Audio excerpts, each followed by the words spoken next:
Good evening. You're watching the news on Croatian television. The European Commission has increased Croatia's economic growth forecast from 2.9 to 3.2%. The European Union's governing body has shown faith in the ability of the Croatian economy to successfully manage the Agrokor debt crisis. The report added that the restructuring of the troubled food and retail giant appeared to have had a smaller than anticipated effect on the financial results from the first half of the year. I can see that the projections are right on the money. In any case, we will continue with our reforms, which are aimed at creating the preconditions necessary to achieve even greater macroeconomic indicators. The projection itself has been adjusted for the better, which is something to be happy about, and it is also in line with the government's forecast. This is yet another indicator that proves the validity and credibility of our own figures and forecasts. I believe that growth will continue in the third quarter, just like we've seen in the first 6 months, and by the end of the year we will have reached the projected growth rate of 3.2%. Agrokor's restructuring manager presented details of the nearly €8 billion in claims submitted against the consortium. He said he was working to establish a permanent creditors' council that will decide on future settlements and debt write-offs.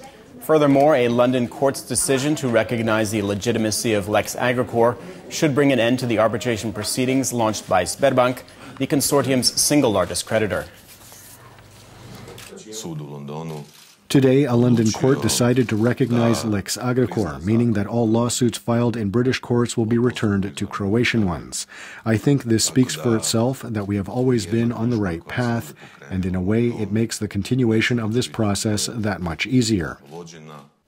The government has rejected the opposition's motion for a vote of no confidence over the Agrokor crisis. Prime Minister Andrej Plenković said the opposition's arguments were completely unfounded and that the vote would once again end in failure.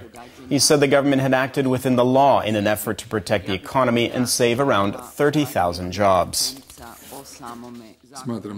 I believe that we did exactly what we needed to do. We acted responsibly and averted a major crisis. Some members of the public, critics, and members of the opposition maintain that nothing should have been done in this regard. But I must say that I consider our actions a great success. We acted preventively and in a timely way. I hope the restructuring process will continue to work in the best interests of the Croatian economy and protect jobs, because that is what a responsible government should do. A deal was reached between the government and public sector workers on a new collective bargaining agreement, which raised the monthly base salary by 6% to roughly €720. The state budget has already set aside the necessary funds for the raise and Christmas bonuses for this year and next. We have come to the agreement that we will hold negotiations each year at the beginning of May regarding base salaries, Christmas bonuses, and baby bonuses. We will continue to hold constructive negotiations. We, as unionists, and I believe the government feels the same way too, will try our very best to improve the material rights for the benefit of all public sector workers. Economy Minister Martina Dalic has rejected the criticism levied against the government yesterday by President Kolinda Grabar-Kitarović. The president believes the economy is underperforming and that strong leadership and structural reforms are seriously lacking. Dalic shot back, saying the government had acted swiftly and decisively in saving Agrokor before it brought down the entire economy. To have been faced with such an unexpected crisis of this magnitude, as well as everything else that's gone on during the past few months, proves that the government knows how to react quickly and decisively. In that regard, there is absolutely no fear or hesitation on the part of the government when it comes to decision-making. Meanwhile, political commentators say the president is attempting to distance herself from the ruling coalition as she begins her campaign for a second mandate.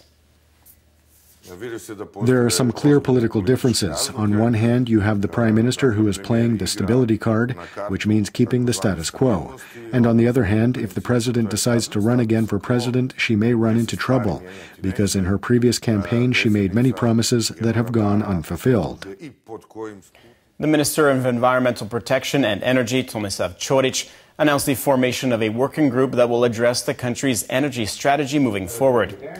He said the current lack of a national plan was leading to stagnation within the entire energy sector.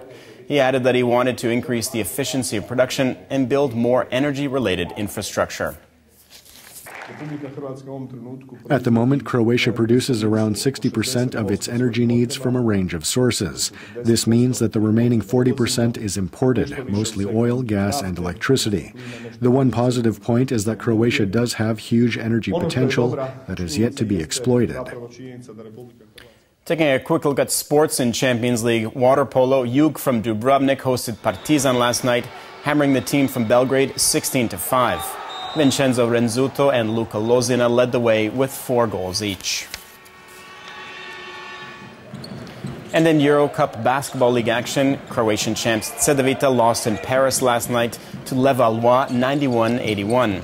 With their third loss in 5 games, Cedevita sits in 4th place in Group A.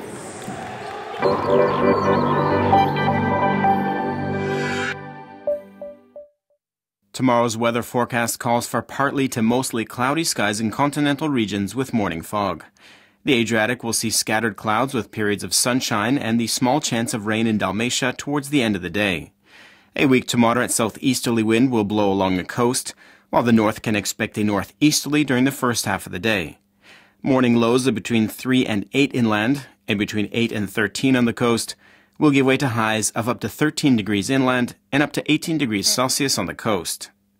Saturday will be partly sunny and mostly dry throughout the continent. Sunday will be more changeable as a southwesterly wind moves in, raising temperatures slightly and the chance of rain towards the end of the day. Early next week could see a quick and drastic change in weather as temperatures are set to drop, bringing light snow to higher elevations and a strong northerly wind.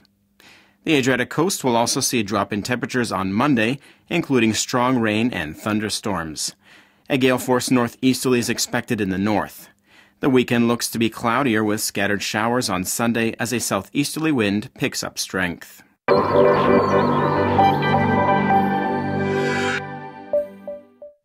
And that brings us to the end of our program. Thanks for watching. We'll see you again tomorrow night.